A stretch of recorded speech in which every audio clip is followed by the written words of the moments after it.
Google সবসময় কিছু না কিছু নতুন নিয়ে আসে, সার্চ ইঞ্জিন থেকে শুরু করে এআই টুলস পর্যন্ত। যদিও গুগলের একটা এআই টুলস গুগল জেমিনি 2.5 অনেক দিন আগেই চলে এসছে, আর যার জন্য অনেক এআই কোম্পানিগুলোর রাতের ঘুম উড়ে গেছে। আর গুগল জেমিনির VO3 এর কার্যকারিতা তো আমাদের সকলেরই জানা। যদি আমি এর পেইড ভার্সনের কথা বলি, তাহলে জেমিনির অফিসিয়াল প্রাইস 1950 টাকা মাসে দিতে হয়, আর প্রো আল্ট্রা ভার্সনে দিতে হয় প্রায় 12,200 টাকা। গুগলের এই এআই টুলটা আনার কিছুদিনের মধ্যেই গুগল আরও একটা নতুন এআই টুল নিয়ে চলে এসছে, আর তার নামের কথা বললে এর নাম রাখা হয়েছে ন্যানো ব্যানানা। আবার মনে মনে এটাও ভেবেছি এটা আবার কেমন নাম, ন্যানো ব্যানানা। কিন্তু ট্রাস্ট মি, এই টুলটা এতটাই পাওয়ারফুল যে লিটারেলি ফটোশপ, ক্যানভা বা পিক্সআর্টের মতন বড় বড় অ্যাপ্লিকেশন কোম্পানিগুলোকেও রিপ্লেস করে ফেলবে। 26 আগস্ট 2025 এটার অফিসিয়াল লঞ্চ হয়ে গেছে, আর ইতিমধ্যে ভাইরালও হয়ে গেছে। একটা সিঙ্গেল ফটো থেকে মাল্টিপল ক্যারেক্টার তৈরি করা, ব্যাকগ্রাউন্ড চেঞ্জ করা, আর একদম রিয়েলিস্টিক রেজাল্ট পাওয়া, সব কিছুই এই এআই দিয়ে করা সম্ভব। সো চলো আগে বুঝে নেওয়া যাক এই ন্যানো ব্যানানাটা আসলে কি।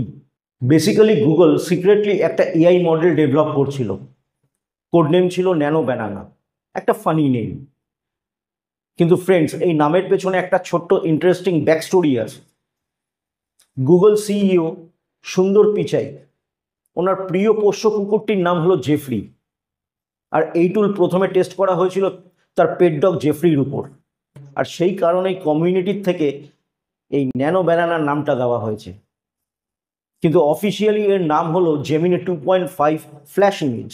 আর কিছুদিন আগেই সুন্দর পিচাই অ্যানাউন্সমেন্ট করে দিয়েছে এই টুলটা সবার জন্য ফ্রি, কোনো সাবস্ক্রিপশন লাগবে না। সো বন্ধুরা, এই টুলটা ব্যবহার করে যে কোনো ক্রিয়েটার তার ক্রিয়েটিভিটিকে নেক্সট লেভেল পর্যন্ত নিয়ে যেতে পারবে।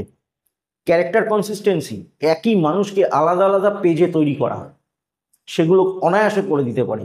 মাল্টিপল ইমেজ ব্লেন্ডিং, অনেকগুলো ফটো একসাথে মিশিয়ে একটা সিঙ্গেল ফটো বানানো, একদম রিয়েলিস্টিক ফটো। যাকে ইচ্ছা তাকে অ্যাড করো ফটোর মধ্যে, আবার যাকে ইচ্ছা তাকে ফটো থেকে বাদ দাও। কোনো সেলিব্রিটিকে নিয়ে আসো, কোনো ফিল্ম স্টারকে নিয়ে আসো, কোনো ক্রিকেটারের সঙ্গে ফটো বানিয়ে নাও, একদম ন্যাচারালি। সো কি না করা যাচ্ছে এটার থেকে। এছাড়া আর কি কি কাজগুলো করা যাবে? ন্যাচারাল ল্যাঙ্গুয়েজ এডিটিং, ইংলিশ বা হিন্দি যে কোনো ভাষায় টেক্সট প্রম্পট দিয়ে এডিট করা যাবে। এছাড়া আগে যেখানে আমরা ফটোশপের লেয়ার, মাস্কিং আর কমপ্লেক্স টুলসগুলো দিয়ে কাজ করতে গেলে অনেকটা সময় লেগে যেত, সেখানে ন্যানো ব্যানানা কিন্তু শুধু টেক্সট প্রম্পট দিয়েই কাজ হয়ে যাবে অনেক কম সময়ের মধ্যে। ভয়েস অ্যাসিস্ট্যান্সও আরও অনেক স্মার্ট হবে। ফোন বা স্মার্ট ওয়াচে যে গুগল অ্যাসিস্ট্যান্স থাকে সেগুলো আরও ফাস্ট কাজ করবে। ইন্টারনেট ছাড়াই কিন্তু কমান্ড চিনতে পারবে, যেমন ক্যামেরা ওপেন করো, ফ্ল্যাশ অন করো, এই ধরনের কমান্ডগুলো। এছাড়াও রিয়েল টাইম ট্রান্সলেশন করতে পারবে। গুগল ন্যানো ছবি বা ক্যামেরার সামনে থাকা যে কোনো টেক্সটে সঙ্গে সঙ্গে অনুবাদ করে দেবে, যে কোনো ভাষায় থাক, সেটাও আবার রিয়েল টাইমের মধ্যে। যারা ট্রাভেল করে বেশি, বিদেশ যাচ্ছে, বিদেশি ভাষা জানে না, তাদের কিন্তু দারুণ উপকারে লাগবে এই ধরনের কাজগুলো। লাইভ ক্যাপশন বা ট্রান্সক্রিপশন বানাতে পারবে, ভিডিও বা ভয়েসের নোট শুনে সঙ্গে সঙ্গে সাবটাইটেল বানিয়ে দিতে পারবে।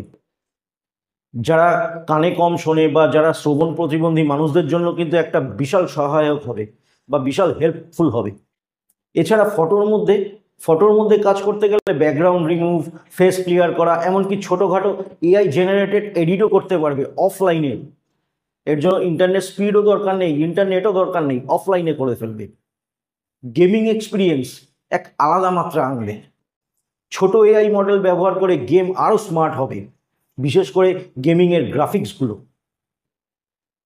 ফোন বা অন্যান্য যে কোনো ডিভাইসে এই ন্যানো ব্যানানা টুলসটার জন্য ব্যাটারি স্পিডও কিন্তু অনেক বেড়ে যাবে স্মার্ট গ্যাজেটগুলোর, কারণ ন্যানো মডেলটা ছোট হওয়ার কারণে কম রিসোর্স খরচা করে। এই জন্য ফোন কিন্তু আরও অনেক বেশি ফাস্ট চলবে, ব্যাটারি বাঁচবে। সো এবার জেনে নিই ভবিষ্যতে গুগল ন্যানোকে কোথায় ব্যবহার করা হবে। এর ব্যবহার ভবিষ্যতে কিন্তু অপরিহার্য হবে, সেটা কিন্তু বলাই যায়। প্রতিটা সেগমেন্টে এই গুগলের এআই টুল থাকবে, যেমন হেলথ কেয়ার। কোনো হার্ট পেশেন্ট, যারা হার্টের রোগ আছে, যাদের শ্বাস প্রশ্বাসের রোগ আছে, তাদের কিন্তু মানে রিয়েল টাইমে হার্ট কিন্তু একদম ডায়াগনাইজ করতে পারবে তারা এই টুলটার সাহায্যে। এডুকেশন সেক্টরে ছাত্রছাত্রীদের জন্য কিন্তু অফলাইন টিউটার হবে এই এআই টুলসটা। সিকিউরিটিতে ফেস রেকগনাইজেশন, ভয়েস অথেন্টিকেশন, এগুলো কিন্তু আরও অনেক বেশি নির্ভরযোগ্য হবে। সো এবার চলো মোবাইল থেকে দেখে নেওয়া যাক এটা কিভাবে কাজ করে, আর আমরাই বা এটাকে কিভাবে ব্যবহার করব। স্ক্রিনের মধ্যে চলে এসেছি।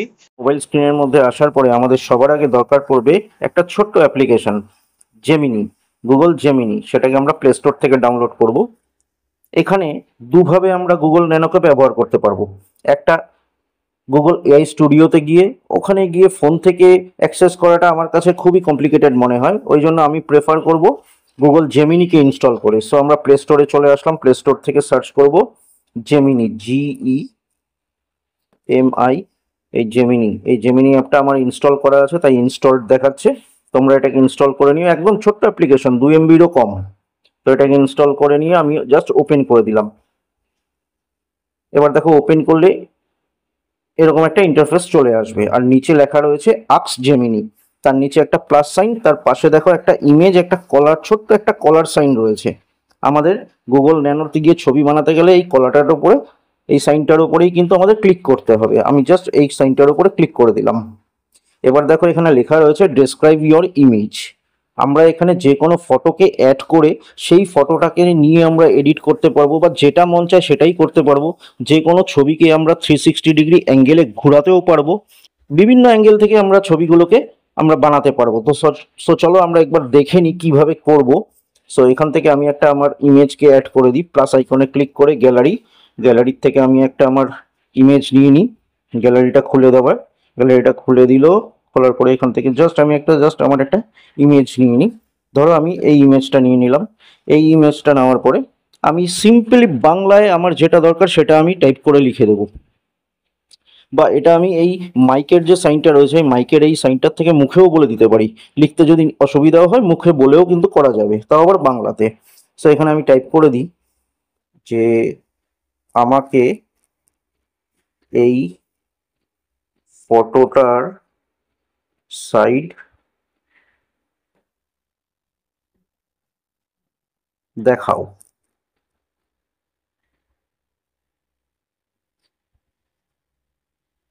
ও ফটো জেনারেট করা শুরু করে দিয়েছে, আমাকে এই ফটোটাকে সাইড থেকে দেখাবে আপনি যেমনটা চেয়েছেন।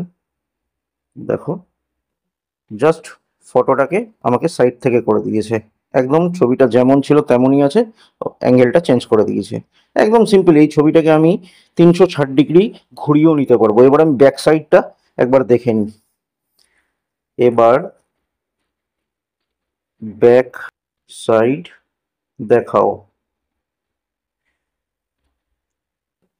দেখো কত সুন্দর করে ও আমাকে ছবিটা আবার ব্যাক সাইডে করে দেবে।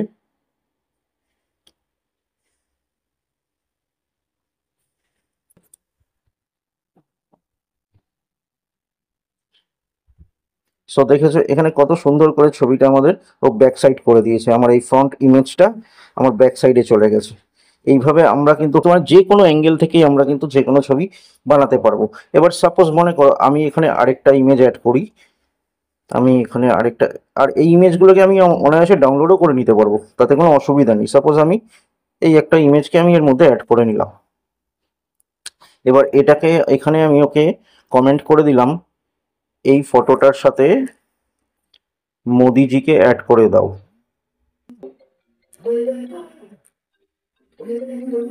আমি জাস্ট দিয়ে দিলাম এই ফটোটার সাথে মোদিজিকে অ্যাড করে দাও। এবার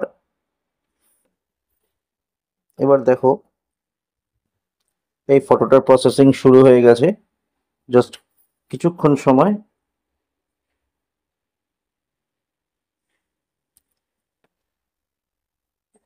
দেখো ফটোর মধ্যে আমার পাশে মোদিজিকে নিয়ে চলে আসছে। এখন আর ক্রিয়েটারদের কন্টেন্ট বানানোর জন্য ভাবতে হবে না, বা কপিরাইট ফ্রি ইমেজ বা ভিডিও এগুলো কোথায় পাবো এগুলো নিয়ে কোনো টেনশন নেই, কারণ যেটা ইচ্ছা সেটা বানাতে পারবো। তো বন্ধুরা, এটাই ছিল আজকের ভিডিও গুগল ন্যানো নিয়ে। ছোট আকারের হলেও এর ক্ষমতা কিন্তু বিশাল। ভবিষ্যতে আমাদের ফোন, ওয়্যারেবল বা স্মার্ট গ্যাজেটগুলো আরও বেশি স্মার্ট হয়ে যাবে এই ন্যানো মডেলের জন্য। আর ভিডিওটা ভালো লাগলে একটা লাইক করো, আর নতুন নতুন টেক ভিডিও পেতে এই চ্যানেলটাকে সাবস্ক্রাইব করে রাখো।